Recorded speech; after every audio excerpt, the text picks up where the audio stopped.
Good afternoon, everyone. I'm Juliet Cortuna, the first nominee of the A Teacher Party List. We've been founded 2004. We first participated 2007, 10, 13, 16, and 19 Congress.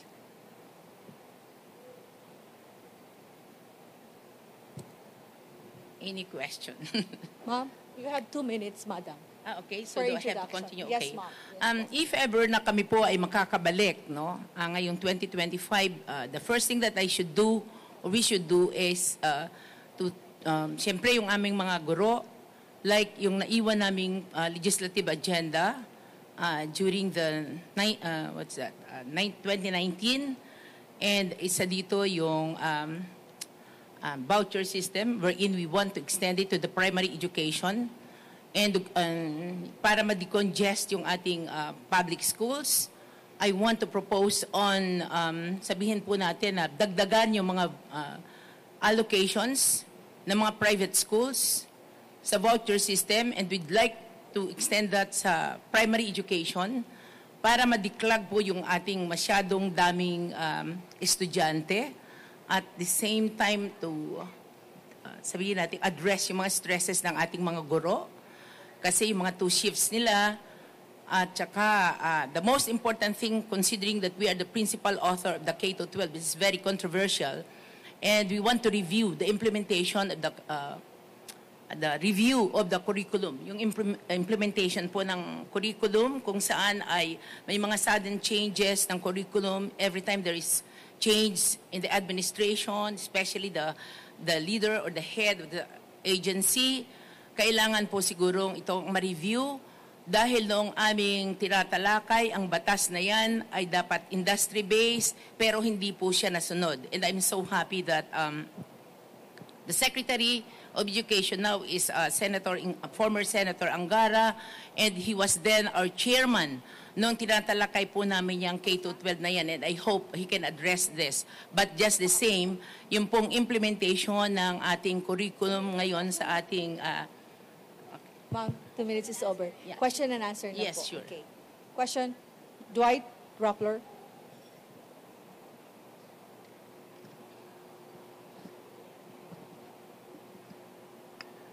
Ma'am, you mentioned that you're happy that former Senator Sonny Angara is the new DepEd chief.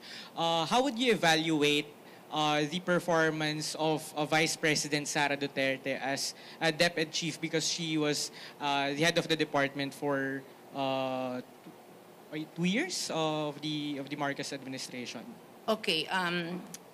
Well, based on my crowdsourcing po, hindi nila na-feel yung, this is no offense po sa ating Vice President, but according or some of my crowdsourcing sense means that medyo hindi po nila na-feel, no? And we cannot blame her also na implement siya ng mga bagong curriculum. Let's say, for instance, ang medyo complain ng ating mga teachers ay yung sudden changes, no, ng curriculum, na hindi pa nadadigest yung curriculum, nandiyan na naman yung panibago. And I hope that the current secretary now will address this, because ito po yung mga stresses ng ating mga guro, no?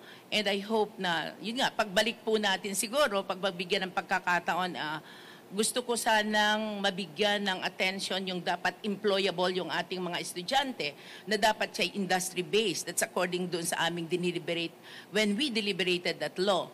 So I think ang ating bagong secretary, considering that he was then our chairman doon sa committee na yon nung pinasa natin yung K-12 na yan, I think he can address this. Ma'am, can you just expound kung paano na-burden yung mga teachers dahil dun sa pabago-bagong curriculum? Kasi po ang kanilang, according to them, dun sa ating crowdsourcing, halimbawa, nag-introduce ng curriculum ngayon, hindi pa nila na-absorb ng maigi, andito na naman yung panibago. So, ang nagkakaroon sila ng stresses like organizational stresses, because ito na yung tinatawag natin na sudden changes ng curriculum, and there's the so-called classroom stresses, no, na gusto kong ma-feel sana nila ng higher ups, no, na ang ating mga guro ay nahihirapan sila no na mag-adjust no or ma-absorb yung dapat na ituturo sa mga estudyante, and therefore papalit-palit ang nagiging result is yung output natin, yung estudyante natin ay siguro sabihin natin poor din yung output because yun hindi na ituturo o hindi na-absorb ng maigi. And there are cases wherein, let's say, ang teacher natin, halimbawa, math teacher siya, then ito, biology teacher siya, pagkulang, because of the new curriculum, like math, pero hindi po yata yun natuloy na, no? Kukuha na lang sila ng teacher doon sa biology na hindi sila ready na magturo ng math. So, how could you expect these students to learn, say, math, or sabihin natin, geometry, no? Nang magtuturo sa iyo ay biology. Things like those, no? Kaya ito yung ating siguro i-review and we'll try to call the attention of the Department of Education para nang sa ganun ma-address talaga po yung mga stresses. At dapat ang nasa taas nalalaman po nila yung grassroots, which are the teachers, no? Kasi siguro kulang yung crowdsourcing or ang batas, yung K-12, na-implement siguro siya ng hindi ready. Huwag nating sabihin na nagkaroon ng pandemic, no? Isa yun sa naging cause. But just the same, dapat po yan ay industry-based. Napakagandang batas, pero sa palagay ko, because of the curriculum na binibigay or isinusubo ng Department of Education, ay hindi siya akma sa mga bata ngayon, ano? But it's a very good law in the sense that ang unang in-address namin dyan is yung ating mga professionals before. Before the K-12 kasi, it's only the Philippines and Africa ang hindi K-12. But unang in-address natin yung ating mga guro, nagiging katulong, yung ating mga nurses, nagiging caregivers, and professionals are not recognized abroad because we lack basic education. Yun ang unang in-address niyan eh. And ang pangalawa, dapat yan ay industry-based. Ang pinag-usapan noon ay dapat ang TESDA, ang DOLE, ready itong mga batang ito. So that's through the convergence program. Kaya lang, yun nga, nag-iba-iba, iba ang itinuturo, kung ano-anong subjects, ang dami-dami. So, it's about time for us siguro to review that. And the Department of Education Secretary has to address that. May tanong pa po. Wait lang. Mon, TV5. Good afternoon, ma'am. Mon Gualvez from TV5. Ma'am, you're not the only party list group that represents the teacher sector or for the welfare of the teachers. Anong difference nyo lang ho sa iba? Or ano ho ba yung pinaka-advantage or bentahe po ninyo, I might say? Okay. Thank you very much for that question. Most of the time kasi napapagkamalaan po kami na ACT teachers, no? And ACT teachers, with due respect to them, syempre, siguro sila yung mga leftist, may kanya-kanya po kaming advokasya, may kanya-kanya kaming mga objectives, no? And Manila teachers, for instance, 3 po kami, siguro ito yung nagbibigay ng mga loan sa mga teachers, no? Which we oppose that because we do not want our teachers to be burdened, no? By salary deductions na kahit po wala nang natitira sa ating mga teachers ay automatic yan na dinideduct na Department of Education. Dapat ito i-review eh. During our time, opposed po kami dyan eh. Even mga banks, no? Pumapasok na sila sa Department of Education. Yes, maybe it's about time na rin na i-review, no, ng ating Department of Education na hindi natin pahirapan yung ating mga guro, no.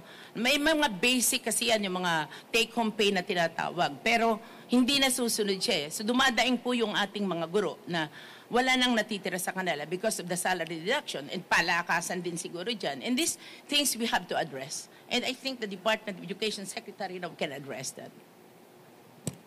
Okay. May tanong pa po. Yung sa dulo po. Microphone. Thank you. Good afternoon. Would you, if you get a seat in the House, would you try to repeal yung matatag curriculum and other rules such as Catch-up Fridays? I will be back. Will you please try to repeat the question? Would you repeal or adjust the matatag curriculum? Because, you know, we cannot legislate the curriculum, ma'am. No? Congress cannot legislate curriculum.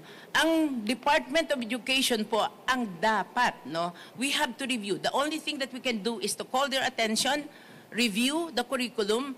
Dapat talaga yung tinatawag nating crowdsourcing, ano, dapat bababa sila sa mga guro para malaman po nila ano yung tunay na problema ng ating mga guro.